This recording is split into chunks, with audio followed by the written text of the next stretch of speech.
እግዚአብሔር ያድናችኋል። እግዚአብሔር ይታደጋችኋል። ትንቢተ ዳንኤል ምዕራፍ 6 ቁጥር 27 እንደዚህ ይላል፣ ያድናል ይታደግማል፣ በሰማይና በምድር ተአምራትና ድንቅን ይሰራል። ዳንኤልም ከአንበሶቹ አፍ አድኖታል እያለ ይናገራል። ምንድነው? አንድ ለልጆች የሚነገር ጽሑፍ አለና ምንድነው? እዛ ላይ አንበሳው በጣም ርቦታልና ይጸልያል አሉ። እግዚአብሔር ሆይ አብላኝ ይላል አሉ።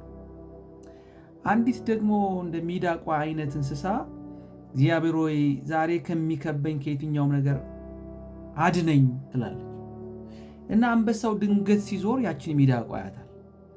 እግዚአብሔር ሆይ ታንኪው ብሎ አንበሳው አብላኝ ስጠኝ እያለ ሲሮጥ፣ ሚዳቋ አውጣኝ እያለች ስትሮጥ፣ መሃል ላይ ግን የማይጸልይ ግን የተኛ ሌላ እንስሳ አለና አንበሳው ያንን ማባረር ትቶ እዚህ ተኝቶ የነበረውን አንስቶ በላ ይላል አንድ ጽሑፍ ላይ። እና ምን ይላል? አብላኝ ያለም በላ፣ አውጣኝ ያለም ወጣ ይባላል። እግዚአብሔር ለሚለምኑት፣ ለሚቀርቡት፣ ለሚፈልጉት ቅርብ አምላክ ነው። እግዚአብሔር ከሁለት ነገር ዛሬ ያድናቸዋል። አንደኛ ከገባችሁበት ከየትኛው ችግርና አጣብቂኝ ያድናቸዋል። ያድናል አይደል ያልነው? ደግሞ ይታደጋል፣ በሰማይና በምድር ተአምራትና ድንቅን ይሰራል፣ ዳንኤልን ከአንበሶቹ ጉድጓድ አውጥቶታልና ይላል። ዛሬ ትንቢታዊ መልእክትን ያለኝ የትኛውም የገባችሁበት አዳኝ ቢኖር፣ ጉድጓድ ቢኖር፣ ሞት ቢኖር፣ መውጫ የሌለው ነገር ውስጥ ብትገቡ እግዚአብሔር ዛሬ በተአምራቱ፣ በድንቁ፣ በአሰራሩ ያድናችኋል።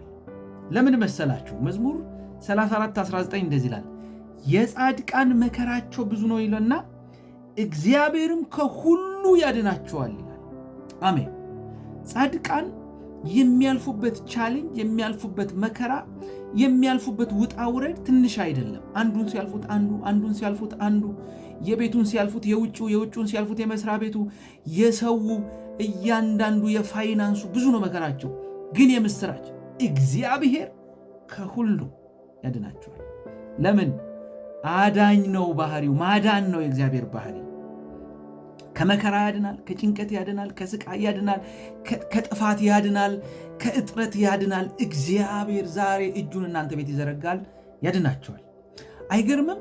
የሚለው ጽሑፉ እንደዚህ ነው፣ ዳንኤልንም ከአንበሳ ጉድጓድ ከአንበሶቹ አድኖታልና። እግዚአብሔር ዳንኤልን ከአንበሳ አድኖታል። ዳንኤልና ጓደኞቹን ከእሳት አውጥቷቸዋል። ዮሴፍን ከእስር ቤት አውጥቶታል። ያዕቆብን ከወንድሙ አድኖታል። በአጋንንት እስራት የነበሩትን ሰዎች ከአጋንንት እስራት ነፃ አውጥቷቸዋል። አጋርን ከውሃ ጥምና ከሰዎች ከመከዳት ከመባረር አድኗታል። እናንተ ቤት ሲደርስ የሚፎርሽ እግዚአብሔር የለም። እግዚአብሔር ያድናችኋል፣ ይታደጋችሁማል። ስለዚህ እግዚአብሔር ከችግርና ከአስጨናቂ ነገር አይወጣም ከተባለ ነገር ውስጥ ነገ አይደለም ዛሬ አውጥቷችሁ ለምስጋና ያቆማችኋል። አሜን። ሁለተኛው እግዚአብሔር ከኃጢአት ያድናል። እንግዲህ የመጨረሻው ትልቁ በሽታ HIV አይደለም፣ ካንሰር አይደለም። የመጨረሻው ትልቁ በሽታ የኃጢአት በሽታ ነው። ኦኬ፣ የኃጢአት በሽታ ነው። ለዚህ ነው መጽሐፍ ቅዱስ ሰው ሁሉ ኃጢአትን ሰርተዋልና የእግዚአብሔርም ክብር ጎድሏቸዋል ይላል። የኃጢአት ደሞዝ ደግሞ ሞት ነው። ይሄ ሞት ደግሞ የሚሽረውና የሚፈወሰው በአንድ ነው፣ በአንድ መድኃኒት ነው። እሱም በመስቀል ላይ የተሰቀለው የድንግል ማርያም ልጅ ኢየሱስ ክርስቶስን በማመንና በመቀበል። ለዚህ ነው ዮሐንስ 3:16 በእርሱ የሚያምን ሁሉ የዘላለም ሕይወት እንዲኖረው እንጂ እንዳይጠፋ እግዚአብሔር አንድያ ልጁን እስኪሰጥ ድረስ ዓለሙን እንዲሁ ወዷልና ይላል። ሰው በብዙ ችግር ሊያልፍ ይችላል፣ በብዙ መጉደል ሊያልፍ ይችላል። ከሱ ያድናል። ግን ደግሞ ከዘላለም ሞትና ጥፋት የሚያድን አንድ መድኃኒት ነው ያለው። መንግሥተ ሰማይ አንድ በር ነው ያለው፣ እሱም ኢየሱስ ይባላል። ያድናችኋል፣ ይታደግማችኋል። ከየት? ከሲኦል። ከየት? ከጥፋት። ከየት? ከሞት። ኢየሱስ። መቼ? እሱን ስትፈልጉትና ስትቀበሉት። መዳን በኢየሱስ ብቻ።